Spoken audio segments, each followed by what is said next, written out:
Hi, I'm Debby Montgomery Johnson, founder of the nonprofit The Woman Behind the Smile, and your host of Stand Up and Speak Up, a show that is about each and every one of us. Many of us have something we're hiding, something we're ashamed of, something that through no fault of our own or through our own making, we keep hidden, and that in turn keeps us hidden from each other and the world. Good people go through terrible situations. Wise people know when and how to let it go. Everything that happens to us helps us grow, and while it may be hard to see it right away, the most important thing to do is to change your perception about your circumstances. Regardless of what your personal experiences or traumas have been, this showcase series is designed to ignite the light in you, as well as providing safe harbor, education, personal growth, and resources, so that no matter where you are on your journey, you'll have the courage to move on when you're ready. Stand Up and Speak Up features ordinary people who've been through extraordinary situations and struggles and then found the courage to step out from behind their smiles and speak up about their experiences and the lessons gleaned from those experiences. Everybody heals at a different pace, and we recognize that. So come on in, have a listen, and enjoy the ride at your own speed. It's a beautiful day in paradise, and you all know I say that for my Canadian friends who actually aren't on today because it is so cold up there. I think they probably are snuggled in underneath their blankets. But I'd like to welcome one of my very special guests today, and it's funny because I don't usually talk to her on my show, but I talk to her quite often. And everybody, today's show is for me. It is my day to have an hour with my mom to ask her those questions that I don't think I've ever asked her before, not to embarrass her, but to enlighten us as to how life has changed since she was born 87 years ago. So, Mom, Gwen Butz, Gwendolyn Kennedy Butz, are you with me? Yes, I am. Thank you very much, Deb. Good morning. I'm so glad you're here, and not to be nervous, worried. It's a conversation between you and me, and we're doing this because I have so many friends who've lost their parents in the last few years, and I've seen them putting remarks on Facebook and around social media saying, I wish I could ask my mom XYZ. I wish I had another moment with my mom. And then they pause. And so I'm thinking, oh my gosh, I'm so blessed. I still have you here. And I wanted to get some information from you that we've never talked about, because one day I won't be able to get the answers directly from you, and I'm not looking forward to that day. But I'm looking forward to you and Daddy being around for another 10 years, 12 years. We hope so. But in light of that, you've had an extraordinary life, Mom. So, with my shows, I like to go back to the background. Where did you grow up, and a little bit about your family. So can you tell me where you grew up and when? Right. Well, I was born in Brooklyn at the Norwegian Hospital, and my grandparents, the Jacobsons, lived nearby. And at that time, we were living in my folks were living in Garden City, Long Island. And but I was born at the Norwegian Hospital and spent a lot of time with my grandparents. They were very special people that came from Norway. When Grandma came from Norway, she had 2 little girls, and then she had 2 more little girls in the States, and a lovely big family. And unfortunately, she lost 3 of her girls from a disease at that time. But she was wonderful to me and always was with me when I needed help. What's one of your favorite memories of great-grandma? Well, we always had fun at her house. She lived in Brooklyn, and she lived on the 2nd floor. And when I would spend like 2 weeks every summer, we would walk down a block and a half and go to a bakery. And there we would buy every day that we could a kringla. Now, Debbie knows about a kringla. It's a pastry that Norwegians made at the Norwegian bakery, and we had that for tea every day. And I still have tea at 4 o'clock. What was your favorite kringla? Well, there was apple, and there was cherry, and what else was there? There were several different kinds. My favorite almond. I think probably the apple, and the berries were very good. Everything was good, let's put it that way. Okay, so you were born in 1934, and that's 5 years into what the world calls the Great Depression. How did that affect your family at all, or did you know it was around you at the time? Well, I was too little to know anything about that, but I know that it didn't affect my father's job.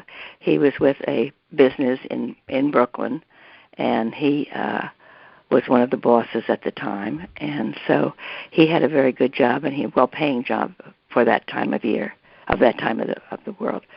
So it didn't affect us any at all. I knew that there were people that were out of work. I knew that there were people that were going hungry because they didn't have the money, but that didn't affect my family at all, and my grandparents either. So I'm sorry to say I didn't know a lot about it, except that it was a very difficult time in the world, especially here in the United States. No, it's interesting that it didn't affect them, because I mean, you grew up and we heard this: the money doesn't grow on trees. Mm-hmm. And then there was the adage of I don't have it in front of me about oh shoot, I'm having a brain cramp, about do without. Well, we were very lucky. We had a lovely home, and we always ate what we wanted. We always had food on the table. Unfortunately, I don't know a lot about it because I was so young, but we always were very frugal about buying things. Mm-hmm. As far as toys and that type of thing. We had adequate toys and such, but certainly we didn't have what a lot of people wanted. What was your favorite toy? My mother made me a blue satin robe. It wasn't a toy. It was a Christmas present, and I still can remember putting it on. It went to the floor, and she also had one she had not made for herself, but it was similar to hers, and I thought I was really quite special. What was your relationship with Grandma as a child? With my mother? Yeah. Oh, we had a lovely relationship. We would, she didn't play sports, which I did. I started very, very young. But we would always go to Lord & Taylor's for lunch. And, of course, in those days, this sounds corny, but my mother always wore a hat and she always wore gloves. And I did, too, as a little tiny girl. So we were very lucky to enjoy things like that. Do you remember what the restaurant was called in Lord & Taylor's? Can you remember it? It was the Birdcage. The Birdcage. That's right. Because Grandma used to take me there until I was about 13, and then we stopped going to New York. Or I stopped going to New York. But the Birdcage, and we'd go into Garden City. Would we take the train or would she drive? We would drive. We lived in Garden City, and so it was probably a 15-minute drive. But I remember when I was very, very little, we didn't have the big stores in Lord & Taylor's and all that in Garden City. And then when they started building about 15 to 20 minutes away from us, we were shopping all the time in Garden City. A lovely, lovely community, very pretty, and to this day it's a very beautiful place. Do you remember, I'm having this thought that you told me one time you and Grandma took a trip into New York City on the train. That was your grandmother. My grandmother, your mom. That was many, many, many years later. Mom was, she had cancer. And the thing she really wanted to do before she died was go into the city and see it once more. She loved to go into the city and shop. That wasn't one of my favorites, but it was certainly one of hers. So she had at that time was probably in her 70s, early 70s, maybe 75, and I took the train from Garden City into New York, and we walked very, very slowly to Fifth Avenue and that whole area. And we had just gotten there, and we were so excited. She was so excited to be there, and we were walking toward where the stores were, and all of a sudden we heard somebody scream, and a couple of policemen were running down the middle of the road with their guns pulled. And it turned out that they were chasing somebody that had done something bad. I don't know what it was, whether he was shooting somebody or whether he was stealing or whatever. But Mom was so frail that I picked her up bodily and put her next to a wall until that was all over. And when that was all over, here we had just gotten there, and it took us about an hour to an hour and a half to get from Garden City to New York on the train. She looked at me with tears in her eyes, and she said, "I would like to go home." Oh. So that very minute I said, "Are you sure this is what you want to do?" She said, "I don't like what I just saw, and I would like to go home." Mm-hmm. So we went to the train station, and that was our trip to New York. Oh. Very sad, very sad. But you never know what's going to happen when you're in a different city, especially New York City. That's true. And I remember a trip that we took with her down to Washington, D.C. Do you remember that trip? Mm-hmm. With Mother? Yeah. Can you tell us about that? Well, yes. She was interested in Watergate and wanted to know more about Watergate. And at that time, you were working, I believe, for, what was his name? Congressman Jeffers. Congressman Jeffers, yes. You were working for Congressman Jeffers. And she said, "I would really like to go down to see Debbie at Washington and see part of it." So we got on a train and off we went to Washington. And we met Debbie and we met people in the office and all that. And then we went to Watergate where we had lunch. I remember that. That was a big scandal back then. That was a big scandal back then, and it was a highlight of her life. She really enjoyed seeing all the things that you were doing in Jeffords' office and how proud she was that her granddaughter was in Washington working, Did Grandma ever work? Grandma worked when she was, I would say when she got out of high school. She did not go to college. Her parents could not afford that. So she went in to look for a job. And she found a job at an office called Household Finance Corporation in the city of Brooklyn. And she was there for probably a year. But the boss fell in love with her. And the boss's name was Lester F. Kennedy, and he was one of the bosses in the office. And in no time, they started to date, and they were married. And they were married for over 50 years when Mother died. So I guess she couldn't work there anymore if she married the boss, huh? She did not work, and they bought a house on Lee Road in Garden City, Long Island. And we lived there until my dad was promoted to another job, and he was sent to Philadelphia. And that's where we moved to Philadelphia for many years. So you had one brother, so there was just the two of you. Did you have a lot of friends when you were little? Tons. Loads of friends. I still see them, or I still talk to them on the telephone. One was a girl in Philadelphia named Tina Hilton, and we saw her a couple of years ago. Another was Susie Metzger, and Susie and I were swimming pals at the local pool, and she is now still living in Long Island, and I still talk to her on the phone and get Christmas cards from her. I was going to ask, how do you keep in touch with these friends? Because I think it's extraordinary that you have people that you went to elementary school with, and I might have one or two, but you make a real effort in connecting. Well, how do you do that? We do. We both, the girls do too. I mean, it's not one-sided. We're talking. Like last night, Joycey Adelberger called, and Joycey. We've been friends since we were in 7th grade, and we had a lovely visit. She just lost her husband Ted, but we had a lovely visit, and she's gone into a retirement place and enjoying it very much. And she has a lovely family, just like us. So all these girls are doing very well. They're all, unfortunately, do not have husbands. And so our family is very lucky to have Dad. But it was lovely that so many of your friends were married for quite a long time and did have families. And we used to see them as kids. We would go on family trips. What was your favorite family trip? Well, I think probably going to see Dad's mother and father, the Kennedys.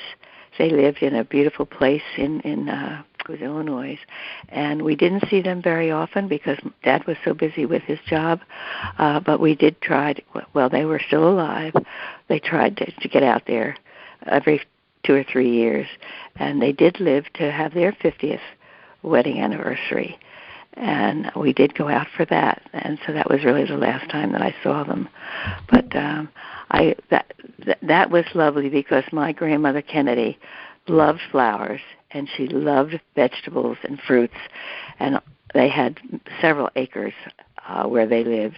And, of course, she had her fruits and her vegetables and her trees, her cherry tree and her apple trees. And in those days, when I was very, very young, I would have a lovely time with her. They even had a well in their yard where she got the water to water all the flowers and the trees. But she really was a wonderful gardener.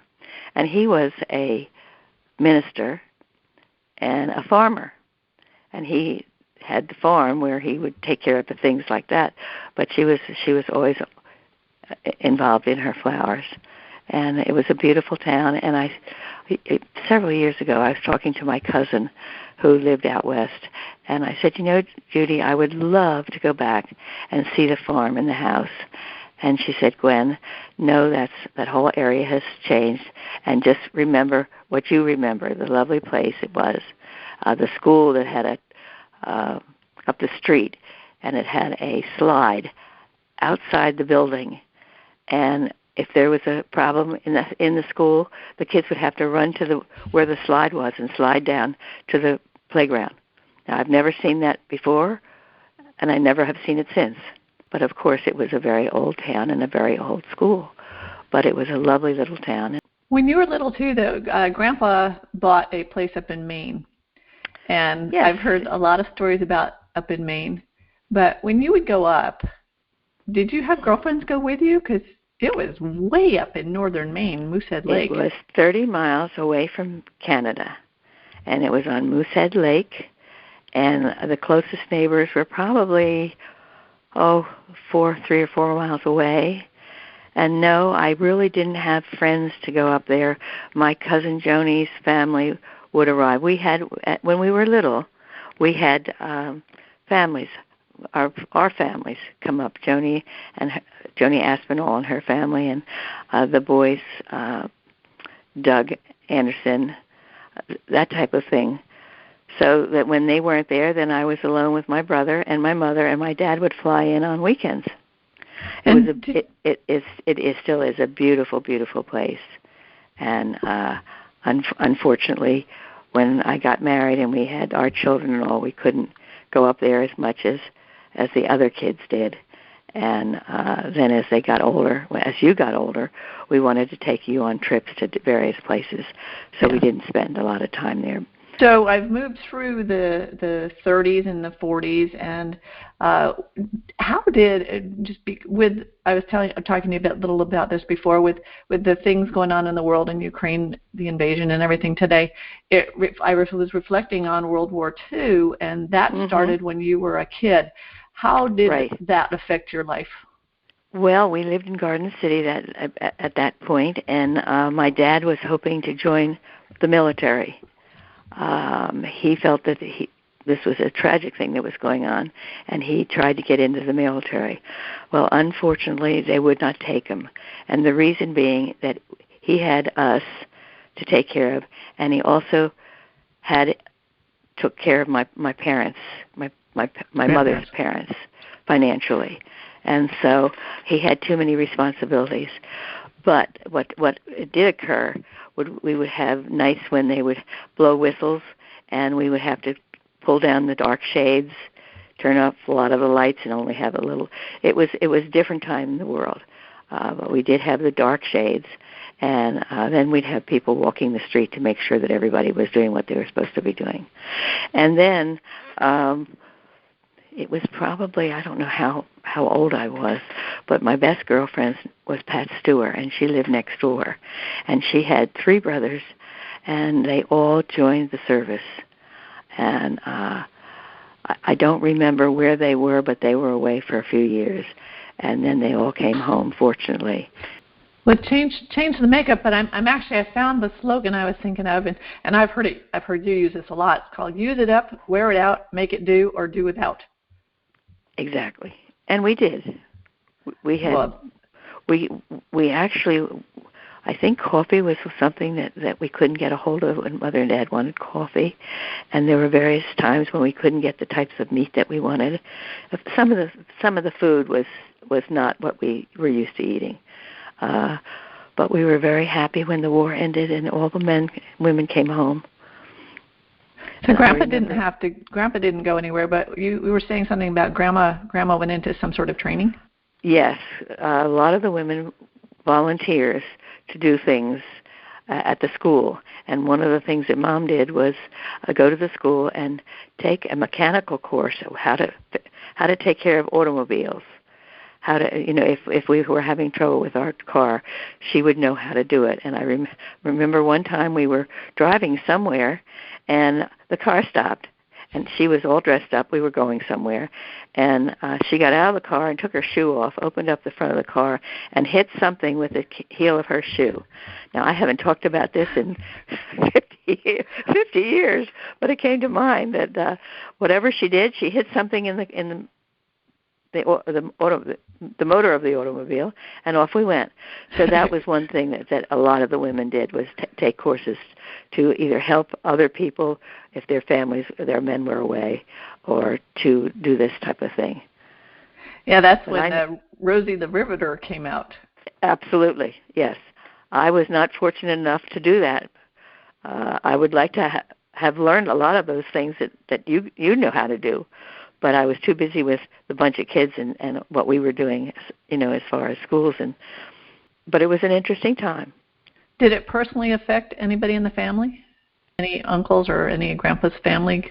Grandpa's brother, Grandpa Kennedy's older brother, was in the war, and I only met him once at the 50th wedding reunion, and he physically was not well, did not live very long. I don't know that anybody else was in the war. My mother's brother was not. Okay. He was too young at the time. Okay. Well, it changes families, and I know a lot of the veterans don't talk about that, but I was just curious how it affected the families, because I was watching the news today, and the small children and the wives and whatever that were evacuating from the cities. I mean, that really changes a family, and it changes a country. Oh, and no question. It certainly changed ours. We're going to segue into the 50s. And when you met Dr. Jack, who was not Dr. Jack at the time, how in the world did you meet Dad? Well, it was a long story. We had moved to Drexel Hill, Pennsylvania, because Dad was involved in his business in Philadelphia. And we went to the Broad Street Methodist Church in Drexel Hill, Pennsylvania. And one of my friends from school was a girl named Susie Holmes, who lived around the corner. And we were in school together, and we played sports together and all that kind of stuff. And one day she called me, and she said, "Gee, Gwen, why don't you come and meet me, and we'll go to the Methodist Youth Fellowship?" And I said, "Oh, I'd love to do that." I didn't know that they had such a thing. And so we went, and we had a fun time, and I joined and all that. And there was a very nice young man there, and he played basketball. And we would watch them play and all that. And his name was Jack Butz. Now, this was when I was a senior in high school, and Jack Butz happened to ask me to go to the movies. And that movie was down about a mile away. So we walked to the movies, and then I went away to school, and Jack Butz was at University of Pennsylvania. And he wanted to come and see me at school, so I was at Centenary College in New Jersey, and so he came up a few times to see me, and that was the beginning of our friendship of 5 years. Was it love at first sight? I think so. Dad keeps saying he always liked those cute little blondes. Well, here we were. Here I was, blonde and blue-eyed. Pretty tall guy. Yes, he was very tall. He still is very tall. And at this point in his life, he just walked in the room. He is now 92 years old. Okay, well, tell him this is a show with Mom, so he can't. He'll have his own show, so he needs to shush. He's already had it. And he's just sitting here going to listen to us. Which is funny because I recall you saying that Dad was pretty quiet when you met him. Back then. He was a basketball player, and he lived in a neighborhood where there were lots of boys who played basketball and all kinds of crazy things that they were 5 years older than we are. But when I met Dad, he was at the University of Pennsylvania and was very busy. At that point, his dad had just died, and he had to go to work. So he was in school at Penn, but he also was working. He had different jobs. He had a job at Lit Brothers where I was working for Christmases, but never met him. So he worked his way through Pennsylvania and then went to graduate school. So I won't say any more because that's on his show. That's okay. So you mentioned that you had been working. Where did you work? I worked at Lit Brothers, and I sold. This was on after school and at Christmas time, and I sold lingerie. And he worked at Lit Brothers, and he was on the top floor selling toys. But this was before me. Lit Brothers is a big, Lit Brothers, like a Macy's or something? Yes. A large department store at the time, and I honestly don't know whether it's still in business or not, like Macy's and that type of thing.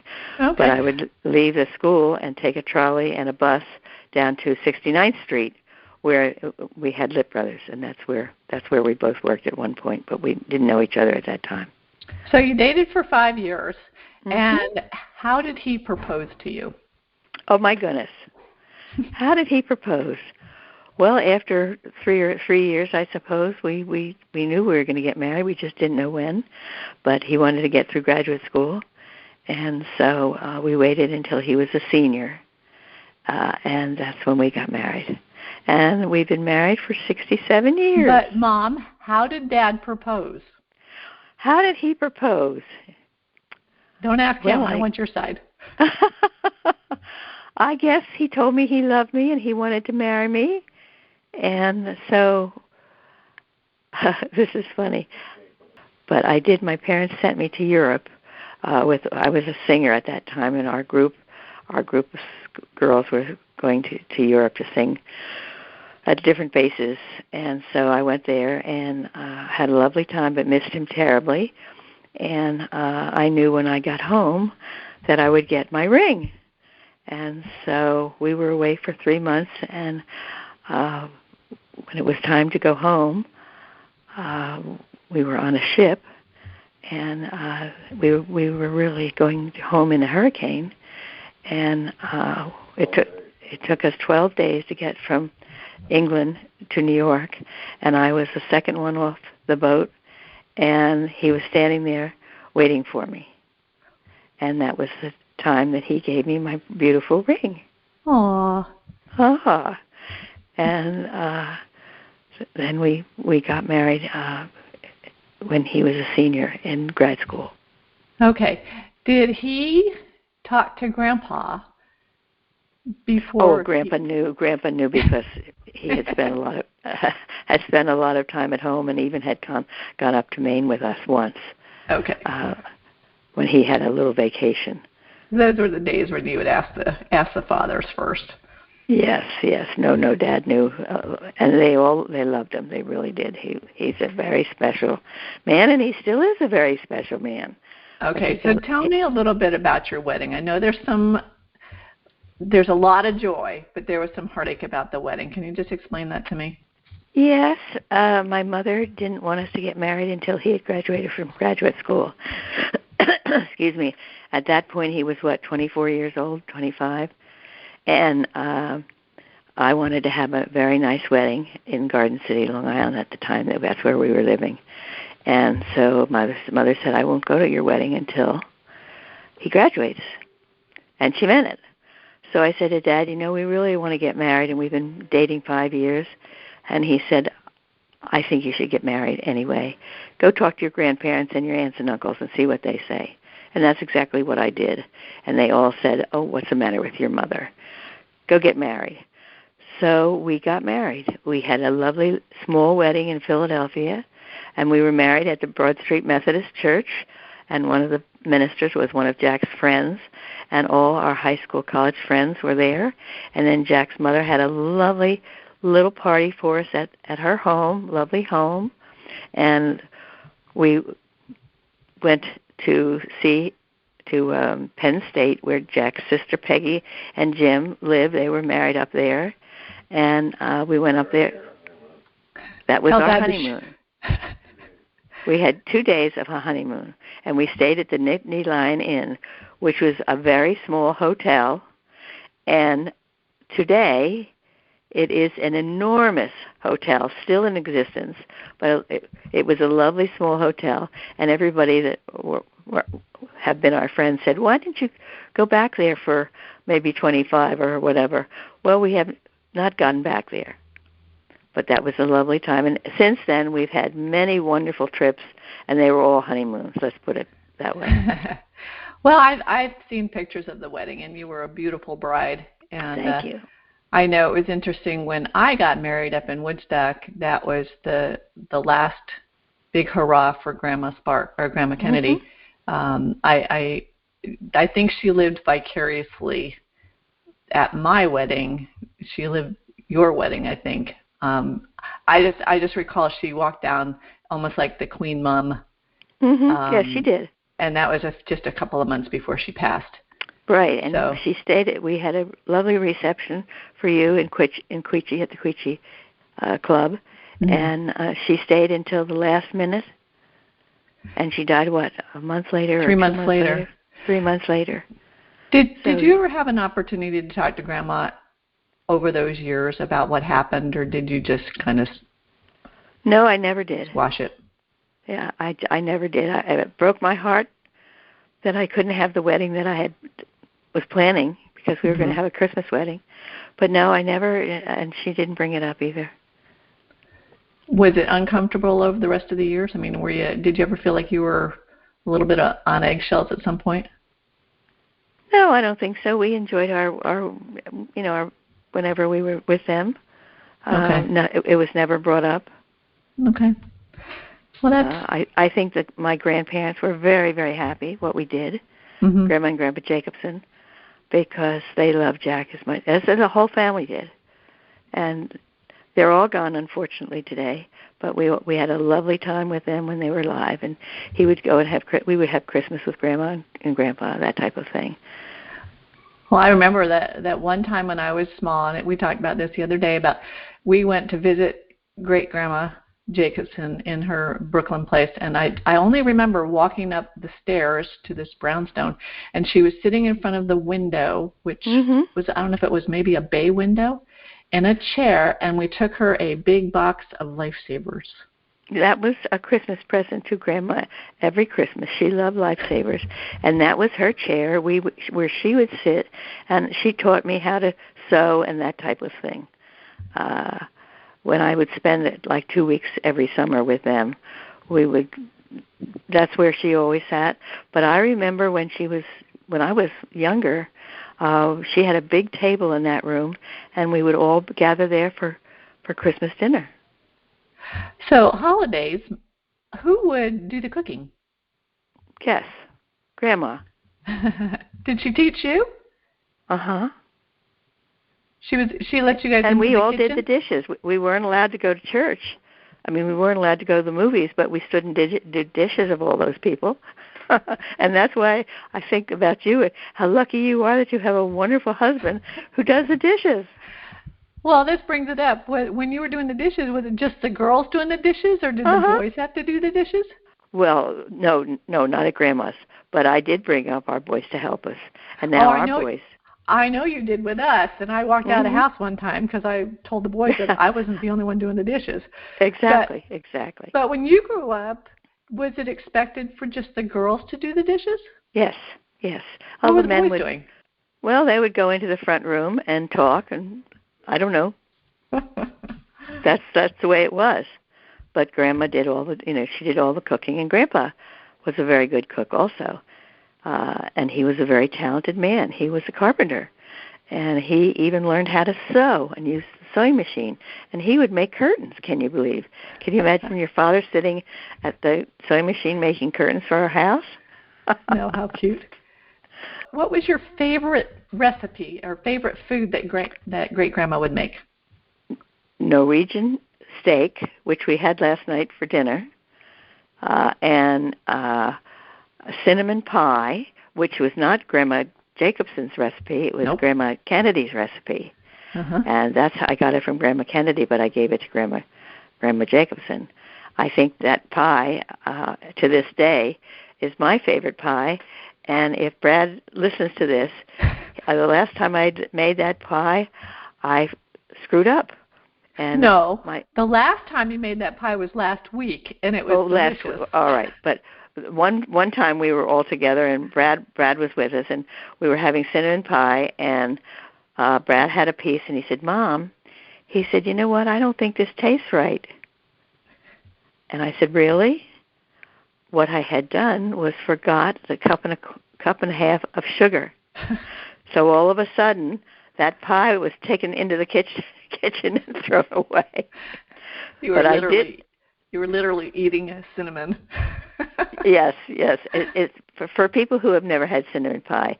If you like cinnamon, it's a delicious pie. And my grandmother and my mother always put either vanilla ice cream on it or a big dollop of whipped cream.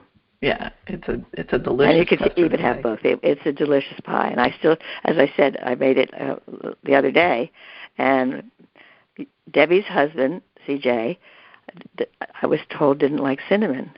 Well, he asked for a second piece. So that made my heart jump because he's a wonderful man and he does like good food. And he does the dishes. And he does the dishes. Every time we have dinner together, he's the first one up. And I was just reading here in my notes that I wrote years ago that he was always the first one up at his home, and his mother taught him to do the dishes. So that's good teaching. Absolutely. So you and Daddy got married, and then he finished graduate school, he became a dentist. He is our Dr. Jack, and you guys moved from Philadelphia up to Vermont. Yes, we were invited to move to Vermont.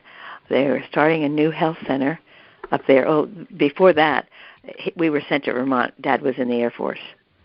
That's where I was. John and I were born up in... Right.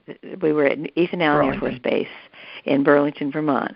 And we loved being there. We really had a great time, and everybody was so nice. And that's when we finished with that, and we didn't know exactly where to go and to settle down. And a lovely couple, Elaine and George Biggs, lived in Woodstock, Vermont. And they had heard about Jack through somebody, and they invited us to come down to Woodstock. They were starting a health center in Woodstock, Vermont. And we really did not know whether we were going to stay in Vermont or my dad and mother wanted us to come back to Long Island. And we didn't really know what we were going to do, but we went down to see Woodstock. And, of course, Woodstock, Vermont today is a very beautiful town. And Elaine and George set us up in practice, and Jack practiced there for 37 years, I believe, and he did a lot of surgery in those days in the office. And so in those days we said, well, we had a lovely time here. Now what are we going to do when he retired? Well, there's a lot of years before he retired. So in Woodstock, though, you didn't work outside of the home, but you worked a lot. I worked once. Jim went to kindergarten. Then I joined. So, but there were four of us, and you were the dentist's wife. But you did a lot in Woodstock. You did a lot of service in Woodstock. Can you kind of tell me, what did you do? Well, I worked because her mother died of cancer. I worked with the Cancer Society and became the president of the Cancer Society and ran a lot of that stuff. And I was, I spoke at different places for the Cancer Society, and a lot of friends and actually George and Elaine, who were in Woodstock at the time, got me involved in various things in church. And then I was teaching at the rec center, the Woodstock Rec Center. They needed help, and so I taught the little kids that were junior high school dancing lessons, and I also taught swimming. Okay. And I had, in fact, about 20 years after that, I was at a meeting, and a man came up to me and said, "You know what? You were my teacher of dancing." Aww. So they did remember me. So the first house in Woodstock. Mm-hmm. Can you tell me about the Gulf Avenue house? We went to look at Woodstock, and yes, the Bigs asked us to come, and so Jack could start to practice. And we had only a car. We didn't have much in the way of furniture. And we looked at this house at 8 Gulf Avenue that had 4 bedrooms, and it had 2 fireplaces, and it was $13,500. We moved in there, and we had a lovely, lovely neighborhood and lovely friends. We started meeting friends, and then I was pregnant with Brad. I just had a cramp. Brain cramp. Brad came along, and then 2 years later we had Jim, and all of a sudden we sort of grew out of that house. So we had friends up on the hill of Church Hill, and we started looking around, and they said they would sell us 7.5 acres.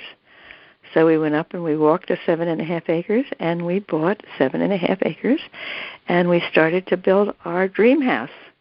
And Dad had it all organized, and he knew what he wanted, and I knew what I wanted, and we hired a gentleman named, can you give me the name, Dad?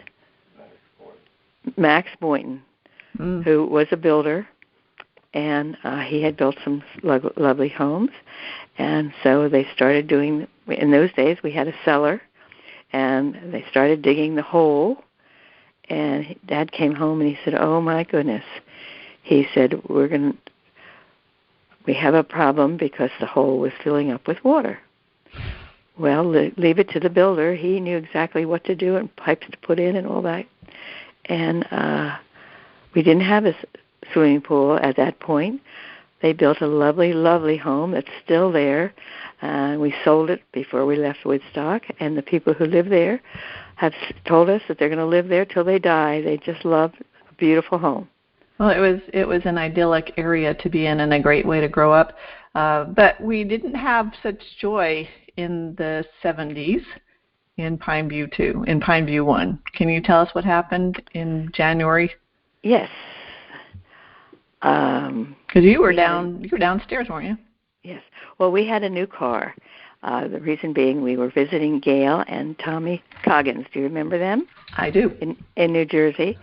And she was a longtime friend from when I was a little girl. I didn't even have her on the list. And we were visiting them in New Jersey, and when we got to their house after taking a long trip, the car died, and Tommy was in the Chevrolet business. So he said, "Look, take Gail's car," which was a station wagon, and a demonstrator. And Gail was using it at one point, and take it home, and when we get your car fixed, we'll call you. And so that's what we did. And when we got the car, they got the car fixed, we told Tommy that we really wanted to keep the car, which is what we did. So to make a long story short, after having that car for a while, it was wintertime, and that particular day I couldn't get the car out of the garage. So when Jack came home, I said, "Honey, we're having problems with the car." He had a Jeep at the time, and so he said, "Well, let me go out and see what I can do." And he got it started, but he let it run, which lots of people in Vermont did. When it was really cold and snowy, they let the car run to get it so that we could use it the next day. Well, I thought you were going to come down. You were going to come down, and because I think the boys and I were down at church, so you guys had to come down and get us, is what I recall. Well, we were home alone. Right. You were all at church, and we were watching television in the family room, which Dad had built in our beautiful home, and all of a sudden, the light started to blink, and Dad looked out the window, and the car was on fire. So the sky was bright red. And so we went out, and Dad said, "This is the only fight that we ever had in our married life." Well, before that, no, did you call, was there 911? Did you call the fire? No, our phone wasn't working. Oh, okay. And he said, "You go get help with Muzz, who is my dear friend that lived down the road, and I'm going to get some things out of the garage." And I'm not a yeller, meaning screaming.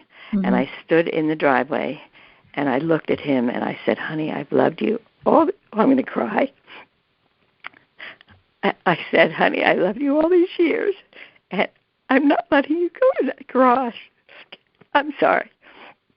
I said, "You're not going in the garage. You're coming with me." And I was yelling, really yelling. And he looked at me as though, "What are you talking about?" And he followed me to the end of the driveway. We had a very nice long driveway, and there was something blew up when we got to the end of the driveway. So had he gone in there, I probably would have lost him. And we ran down the street to Grandma Kilner. And I always loved old people. I guess it was because I loved my grandmother so much. Grandma Kilner became a grandmother to me because she was so much older than I. And we called help, and the fire engines and all were there, and no time flat. And so we had a terrible fire in our home. And that was very difficult. I think the extraordinary thing about that, though, is it was in January, and it's a volunteer fire department, mm-hmm. and weren't they at a wedding? They were all at a wedding, and the person who had the key was one of Jack's hygienist's husband. And when they heard it, the phone was ringing and ringing and ringing, he was the only one that had a key to the phone. And when he heard what happened, what, honey? There were no cell phones in those days, and Grandma Kilner's, no cell phones, we used Grandma Kilner's phone, and we ruined the wedding.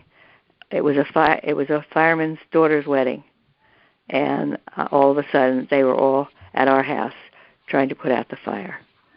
Well, it did bring the community together in a way that nothing else would have. Well, Dad was chairman of the school board of the graded school, and all of a sudden all those people were there, and our builder was there, and within a couple days. It was tragic, and we, of course, couldn't stay there. We had 5 houses and 7 cars offered to us the next day. So you know that we were pretty well known in the community. Yeah. And we moved down to a girlfriend's house, our parents' house. They used for holidays, and we stayed there for 6 months? 6 or 8 months while they rebuilt our house.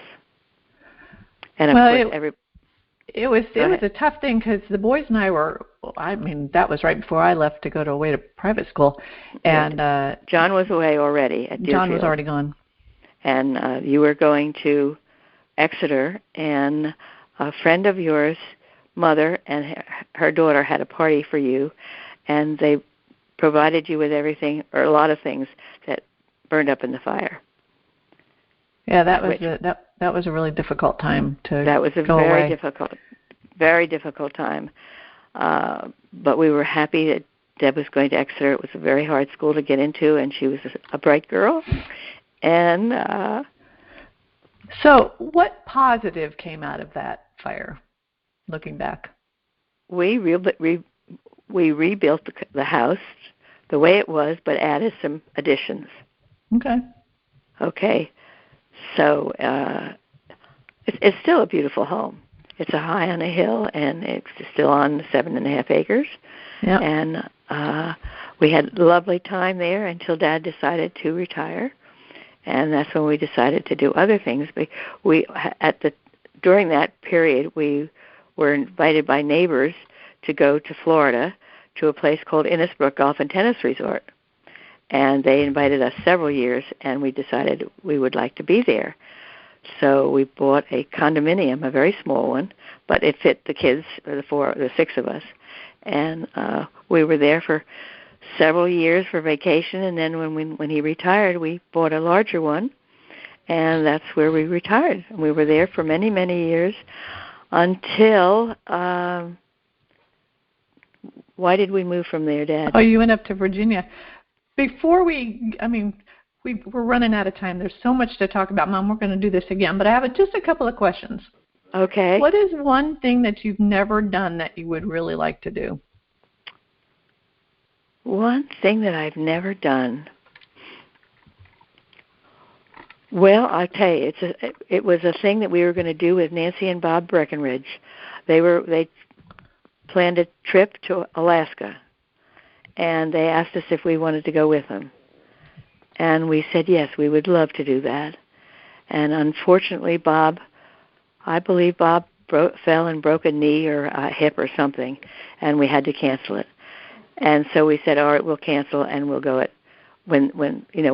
another time. Well, another time was we took a trip, and this is getting into later years when Brad was in the service and you were in the service, and we traveled overseas. And so because we traveled overseas quite a bit, we never got to Never got to Alaska. And it's too late now. We're too old, and it's too far to go. So it was just a thing that we would love to have done, and unfortunately, Nancy and Bob moved away, and now Bob has died. So we never got there. But that turns into a YouTube moment. Yes. Okay, one more. Have you ever done something really impulsive, and how did it turn out?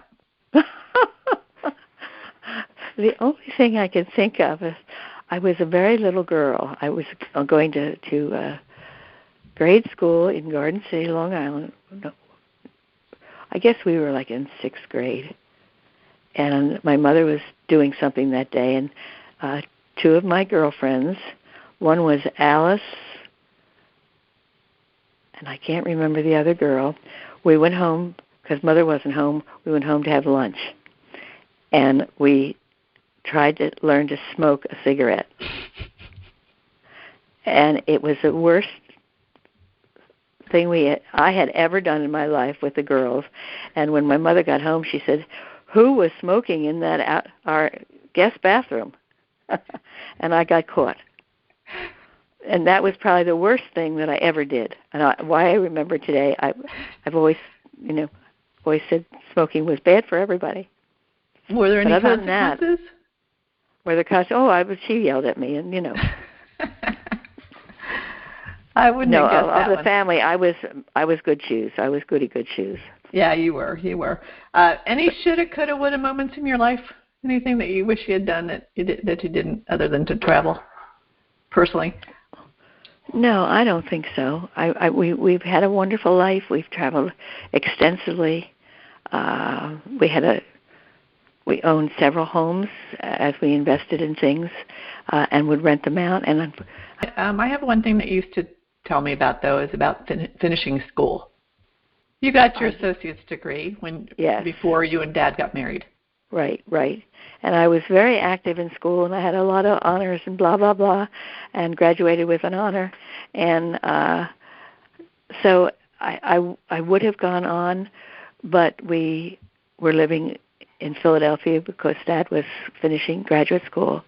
And I got a job at Atlantic Refining in the personnel department and worked there until I got pregnant a couple of years. And then we went in the Air Force. Okay. But you did say at one point that you wish you had gone and gotten your bachelor's degree. But I kept telling you it didn't make any difference. But to you, it did to me. I really wanted that.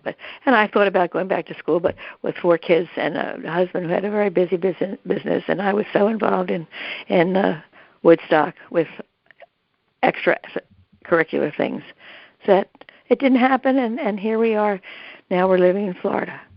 Okay, so to wrap up this wonderful hour with Mom, besides the family, what have you been most proud of in your life? Besides the family, well, I've always been so proud of everybody in our family, and we are now a military family.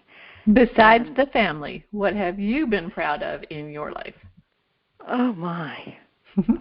You should have mentioned that. I've been proud of everything that everybody has done. 3 out of the 4 kids were in the services. Bradley, our third boy, retired as a full colonel. He's still involved in the government. Besides the family, what have you been most proud of that you have done in your lifetime, not us? Well, I know you're proud of us. I would say working in Woodstock with the Cancer Society, and teaching kids at the rec center, that type of stuff where people got to know me because Dad was always working. So I got out into the community and I met many more people. You were an extraordinary friend. Okay, well, I've always had loads of friends, and I still have loads of friends. And as I said, one of my dearest friends called me last night, Joyce Adelberger. But I've got many, many friends all over the country, and I still talk to them on the telephone. And that's very special. I think that's a really special thing that you do, that you really do keep in touch with people more than just a cursory, text. Yes, I do. It's a two-way street, and they call us also. But that's a lost art. It's a lost art on this generation. People are too busy, and I honor you for taking that time to sit down and write. Well, they're wonderful friends, and we've had them for a lifetime, and Dad has done that also with some friends. So we really are very, very fortunate. And now we're here. We live in an area where before COVID, we went to church, and we have lovely friends in church, and we have lovely friends that live here. So we've had a very happy life. And at that, the next go-round, we'll talk about that. Absolutely. Well, Gwendolyn Kennedy Butz, thank you so much for this wonderful hour and my hour with Mom. And we will continue, as I think it's really important that people sit down and find out about those fun things, that their parents actually do have a life outside of being a parent. That's true. I was just reading this morning something that says an extensive study in the U.S. found that the most productive age in human life is between 60 and 70. The second most productive stage is between 70 and 80.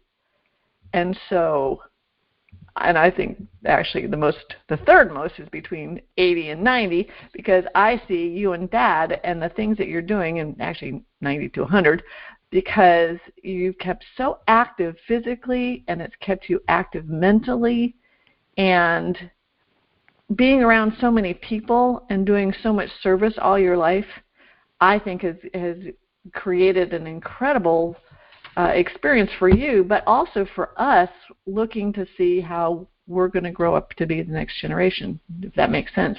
Well, I hope you all have as wonderful a life as we've had. Yeah. And, in helping people, we've always honored our elderly. Now that we're elderly also, but we've always honored our elderly, and I always try to take care of elderly friends. You still do that. I mean, we just spent this time with Sally, our mermaid club, and Sally just turned 90. And right. You weren't much younger than Sally, but it was always like, got to take care of Sally, got to take care of Sally. And exactly. You've always done that, Mom, and I appreciate that, because you taught that to me, and I hope that I've taught it to my children, and I hope so. Going on. Mm-hmm. So it's really a wonderful thing. So thank you so much for this hour. Thank you. We will do another, and tell Dad he'll get his opportunity. Well, Dad's had his opportunity also. I know, he's written several books, and we will talk about that at one point too, because I always wanted to ask you, who's your favorite child, Mom? And I have never. Dad has said, but I have never said. You don't have a favorite child. You don't want to hurt anybody's feelings. Everybody is very special. I'm going to claim that I'm the favorite daughter.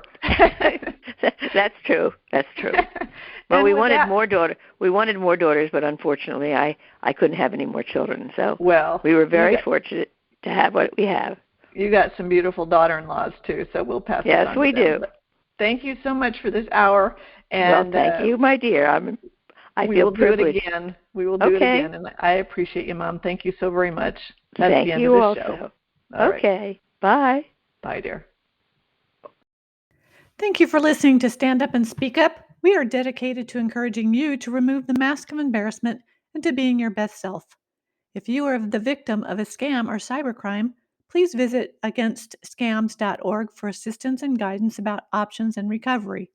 SCARS, the Society of Citizens Against Relationship Scams, is an incorporated nonprofit crime victims assistance organization based in Miami, Florida, supporting scam victims worldwide. If you can, make a small donation to help victims around the world receive the help they need. This episode has been sponsored by BenfoComplete.com, a vitamin supplement company that supports happy and healthy hands and feet for those with neuropathy. If you or anyone you know struggles with the pins and needles or numbness in their hands and feet, check out our benfotiamine products at benfocomplete.com. Use the special code STANDUP for a 5% discount on your purchase. Again, thank you for being with us today. Go to my website, The Woman Behind the Smile, for additional resources and information. Subscribe to my YouTube channel and enjoy the replays. My books are all available on Amazon.com and Audible, and I encourage you to join us again. Have a great day.